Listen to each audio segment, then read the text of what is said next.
Hello Retromovie fans, I'm Retromoviegirl, and today I have my favorite Wattpad stories. I think this is the third episode, so let's go.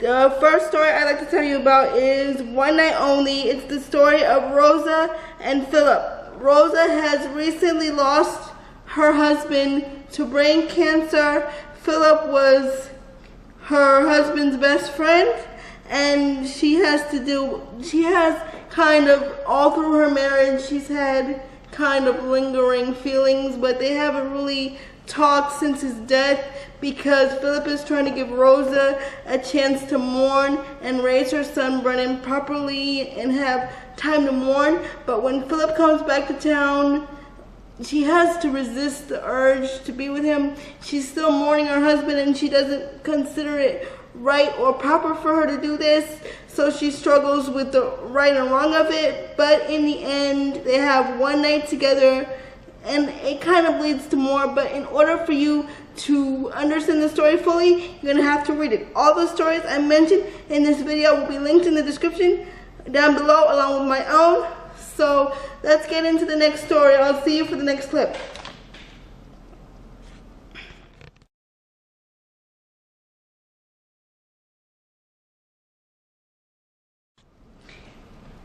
I'm back for the next clip, and this story is called Desire. It's a BDSM type of story, and thanks to E.L. James, there's a lot of those stories wandering around. It's about two friends that grew up together named Sophia and Logan, and Sophia is Logan's best friend, I think his name is David, sister, and they enter into a BDSM type of relationship, which leads to love, acceptance, and understanding. But in order for you to get the full effect, you're gonna have to read the story. Like I said before, it's a story of BDSM, but it's also a story about two best friends just trying to, she's always had a crush on Logan. This way she can try it in the safety of his playroom, which leads to,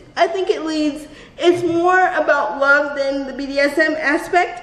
But I really like the story, and I hope that you like it too once you give it a read. And there are lots more stories in my collection that I'll be telling you about in upcoming videos. So I appreciate it if you stay tuned, and I love these stories. There are more to come, and I appreciate you watching this video, and give this video a like if you liked it, and remember to subscribe for more videos like this and more videos to come soon on my channel, and I'll talk to you soon. Bye.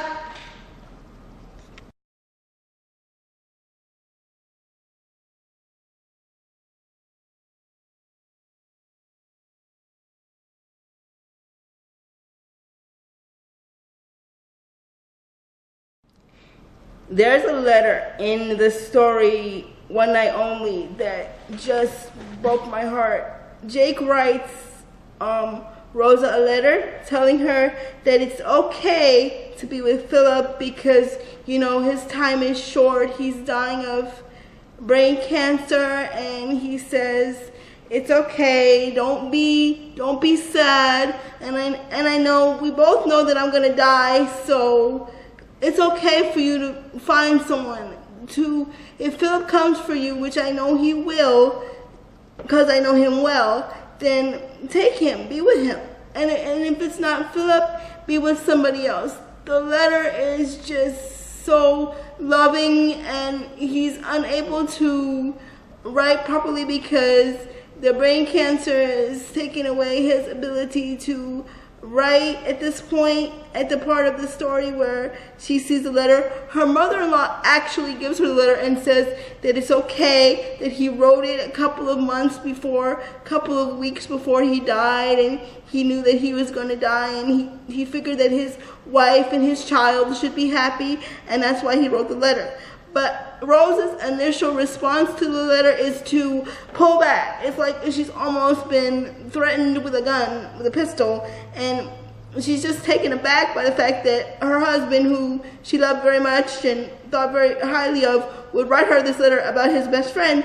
But in some societies, it used to be like if your husband died, you either married his brother or his best friend so that your life could continue.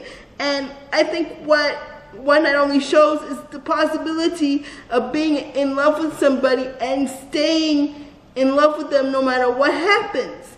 And I think that's what Philip tries to give Rosa, the fact that he's always been in love with her, even though they didn't speak, and Rosa thought that Philip hated her at one point. So I guess that's all I wanted to say about this part of the story.